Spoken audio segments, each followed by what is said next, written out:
power to advise the president on who to be the clerk. This bill now adds a responsibility to you that is ultra virus the Constitution. So you are now, That's the new regime we want. you are now, sir, that is the point. The Prime Minister, I don't understand how it is that I have to get these points over. Yeah, you don't need to. They have to change, sir, the Constitution. Because if tomorrow, sir, the President calls upon the Honorable Rafael Chotman pursuant to Article 57 and says to Mr. Chotman, make a recommendation, and Chotman refuses, Honorable Mr. Chotman refuses to consult with the leader of the opposition, and he refuses to consult with the Prime Minister, and he refuses to consult with any other member, as this bill obliges him to do. The Constitution tells him that he doesn't have to do that. So that this bill is ultra virus and extra the Constitution. This bill is imposed abilities that the Supreme Law does not impose. As simple as that.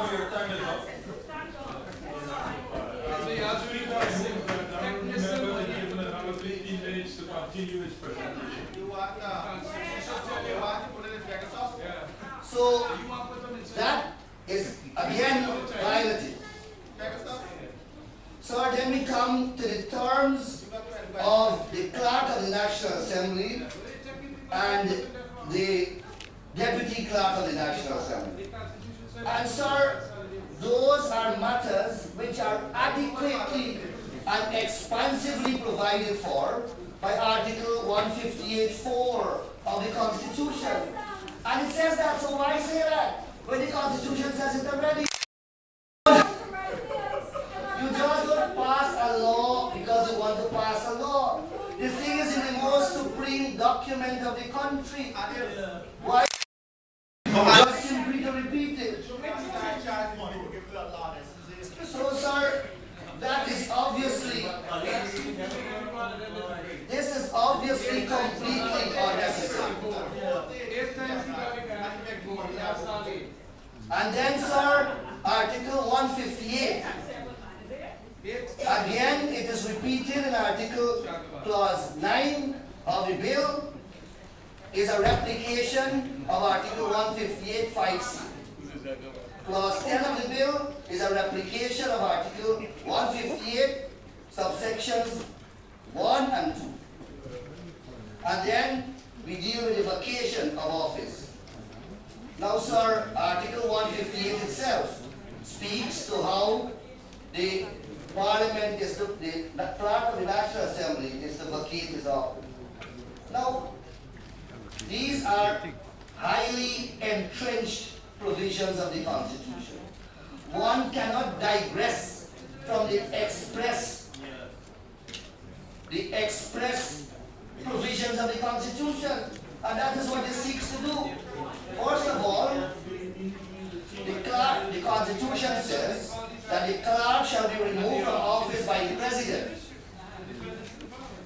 but shall not be so removed unless the National Assembly by a resolution which has received an affirmative votes of a majority of all elected members has so moved. So you have explicitly how you remove the clerk of the National Assembly. This is what is reflected in this clause. But it goes on. This clause now allows the President to suspend a clerk of the National Assembly. So this is giving, which the Constitution has not given the President. The Clerk of the National Assembly or the Deputy Clerk of the National Assembly shall be removed or suspended from office by the President. The Constitution has already given the President a power of removal. So you are now giving the President by an inferior legislation powers that the Constitution doesn't give. That's how you can make it right in the How? So, sir, and I think so. so I like a new bill. the next, and I will deal with this separately. Then, of course, the clerk must take an oath. That is harmless and not necessary because we all take oaths. And then, sir, delegation of functions or powers. Now, as I said, Article 57 establishes the office of clerk of the National Assembly and deputy clerk. Now, these are constitutional powers which are given to these two personnel and not delegatable under the Constitution. But this bill now seeks to allow them constitutional power. You cannot delegate a power that the Constitution resides in you and you alone. Where are you getting that power to delegate? So this again is violative of the independence and autonomy that is resided in the clerk of the National Assembly. You are allowing that high power, that high constitutional office to be delegated by an ordinary law when the Constitution never contemplates that. And then it allows, clause 14 of the bill, allows for the delegation to be revoked. But it doesn't say by whom. It says every delegation under section 13 of this act shall be revocable in writing at will. Will? And by whom? It doesn't say by whom. So you're giving an authority a power to delegate, a power that he cannot delegate, and then apparently you're giving somebody, a phantom person, a power to revoke that, and to revoke it at will. So that again, sir, is violative of Article 57 of the Constitution. And then, sir, Article Clause 15 of the bill, this is almost the end of the bill.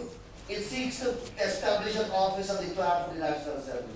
After all the long recitation about clerk and deputy clerk and delegated acting clerk and all these weird positions they created. Now, at clause 15, almost at the end of the bill, it establishes the office that it has been speaking about all the time. So this is here, sir, the scheme, the simple. And in any event, as I said, this office is already established by Article 57. I already spoke about the responsibility of the clerk to Your Honor, that Article 17 does, and I've already dealt with how that undermines the very independence which the bill seeks to confer upon the office holder. And then, sir, we go from clause 18 to clause 25 to clause 27. And these clauses, sir, I submit are in direct violation of Article 171 of the Constitution. Because the cumulative effect of these articles or these clauses are that they confer a charge upon the consult fund without complying with the prescription outlined and required by Article 171 of the Constitution. And sir, I have read your proposed ruling, sir, and I most humbly wish to disagree with it on this ground. Your Honor took the position that Your Honor has no power to stop the bill from going through. But permit me, sir, to point Your Honor's attention to Article 171. Subject to the provisions of this Constitution and of the rules of procedure of the National Assembly, so everything is subject to the Constitution. Article 8 says the Constitution is supreme law, and anything that contradicts that supreme law is violative of the Constitution. Article 171 and everything that goes on in this Parliament is subject to the Constitution. any member of the National Assembly may introduce any bill or propose any motion for debate in or may present any petition to the Assembly, and same shall be debated and disposed of according to the rules of procedure of the National Assembly. So if an article, if a legislation, a bill, is violative of Article 8 of the Constitution, then it ought not to be proceeded with. Yes, the court, the proper institution to determine That's why you say constitutionality when or cases you bring.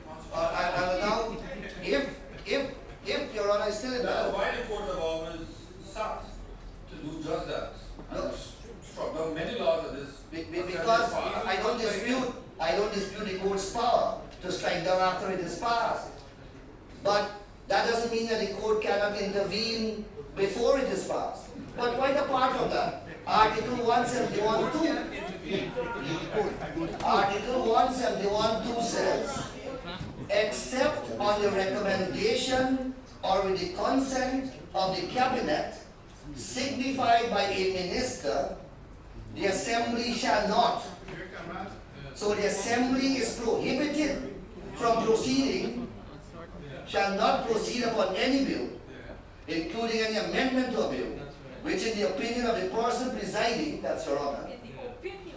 makes provision for any of the following purposes: for imposing or increasing any tax, for imposing any charge upon the consult fund or on any other public fund of Guyana, or for altering any such charge otherwise than by reducing it. Here, sir, there is a whole regime that is created. The cumulative effect will be a charge on the fund, on the consolidated But fund. certainly you accept that there is already a charge. Yes. So it's not as if this is creating a new charge. The clerk gets paid, the deputy clerk gets paid. Absolutely. It is not as if this search is to create a new charge to the order. The language is this: Exactly. for imposing any charge. But the charge already imposed. But It's already there. or for altering any charge otherwise than by reducing it. But we're not altering So it. clearly, sir, you have a power to reduce. If you attempt to increase that charge, then you cannot proceed with the bill unless a minister of the government gives his consent. Nobody's increasing it. And that is what the cumulative effect of these provisions are. Because you are seeking to add employment, you are seeking charges and wages and salaries, which you are saying in the bill are going to be charged on public funds. And the Constitution says that if you are to do so, then you must proceed only with the consent of the minister. And therefore, sir, again, I am unable to convince my friend. So, sir, You think you're smart. the It's whimsical or and the utterances that I'm hearing, devoid of any reason. You know, I have not heard a single political remark, sir. I prefaced all my submissions on pure issues of law. Aside, challenge and infantile ranting. Sir, for the reasons outlined, we have advised the honorable member, the Chief Parliamentary Counsel, detailed to the honorable member based upon the information I arrived at, that the bill is incapable trying to correct it. And therefore, even if it goes to the Parliamentary Select Committee, it is incapable of correction. And that is the government's respect to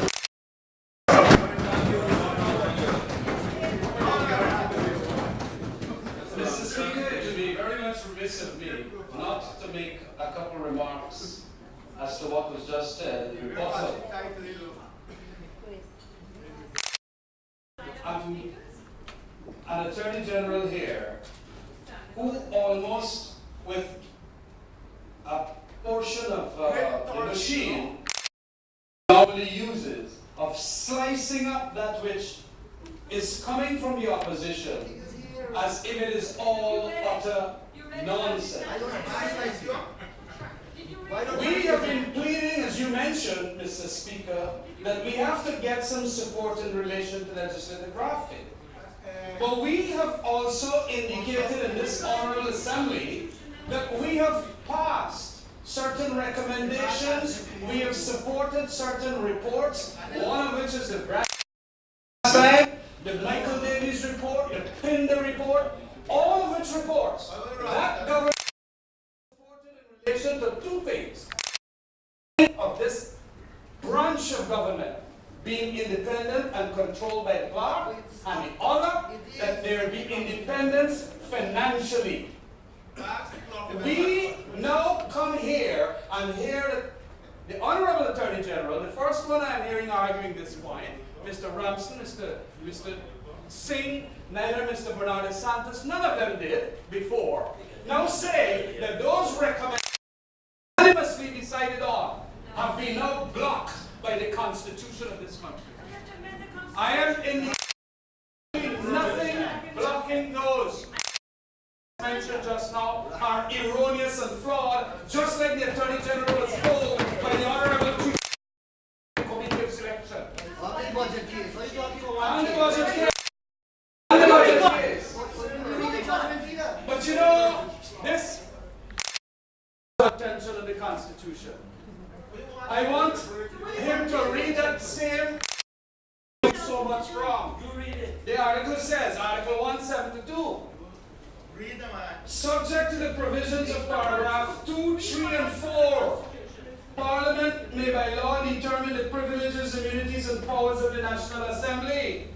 And then what 2, 3, and 4 says? 2 says this: no civil proceedings may be instituted against any member of this Assembly for words spoken before or written in a report, the Assembly or to a committee thereof, in relation to any matter being brought by him, by petition, bill, resolution, motion, or otherwise.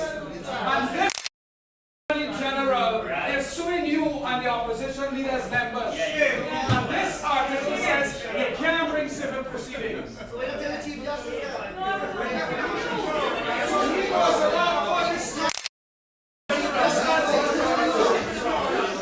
Could we confine ourselves to the debate at hand?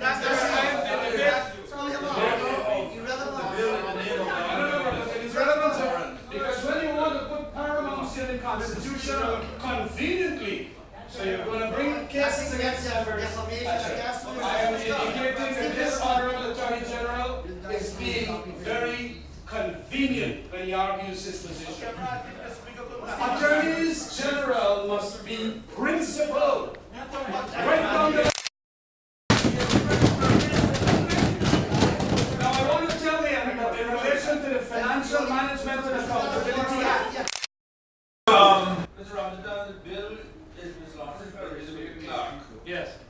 The No. the principal position of the AG or any other member or not is not under debate at this time. Neither is the fiscal management. But the other thing we have a matter to deal with that coming up. The Lord Attorney with regard to the bill, and you said you wish to, it would be remiss of you not to report. Remarks. Sir, I am indicating that in our legislative framework, we can have exactly as proposed by the Honorable Member. Give reason. And we will give reasons. The reasons have been given. All of those that are in there, we have indicated this Parliament had agreed to in 3 reports.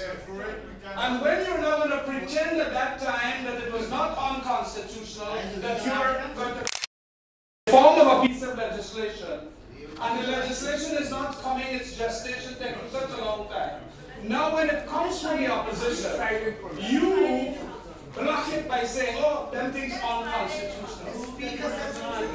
I am indicating, sir, that unless we, the members in this House, be allowed to say whatever is the arguments that will come there in relation to those that had to be deleted, like so many bills from government, they have proposed a lot of bills that were sent to select committees, and very many provisions had to be shaved off and severed. But it still went. But all of a sudden, this minister is saying that none of these things will ever pass muster. Of passing muster. Well, we are the other side is of a different opinion. And we have waited 15 years almost for something to ensure that the clerk has certain powers and that you yourself, Mr. Speaker, has certain powers. The actual nitty-gritties of the bill are going to be determined in that select committee because we can have a point in relation to the Financial Management and Accountability Act is that in that act, a lot of the financial provisions in the Constitution were played back in that bill, in that act. There's nothing wrong.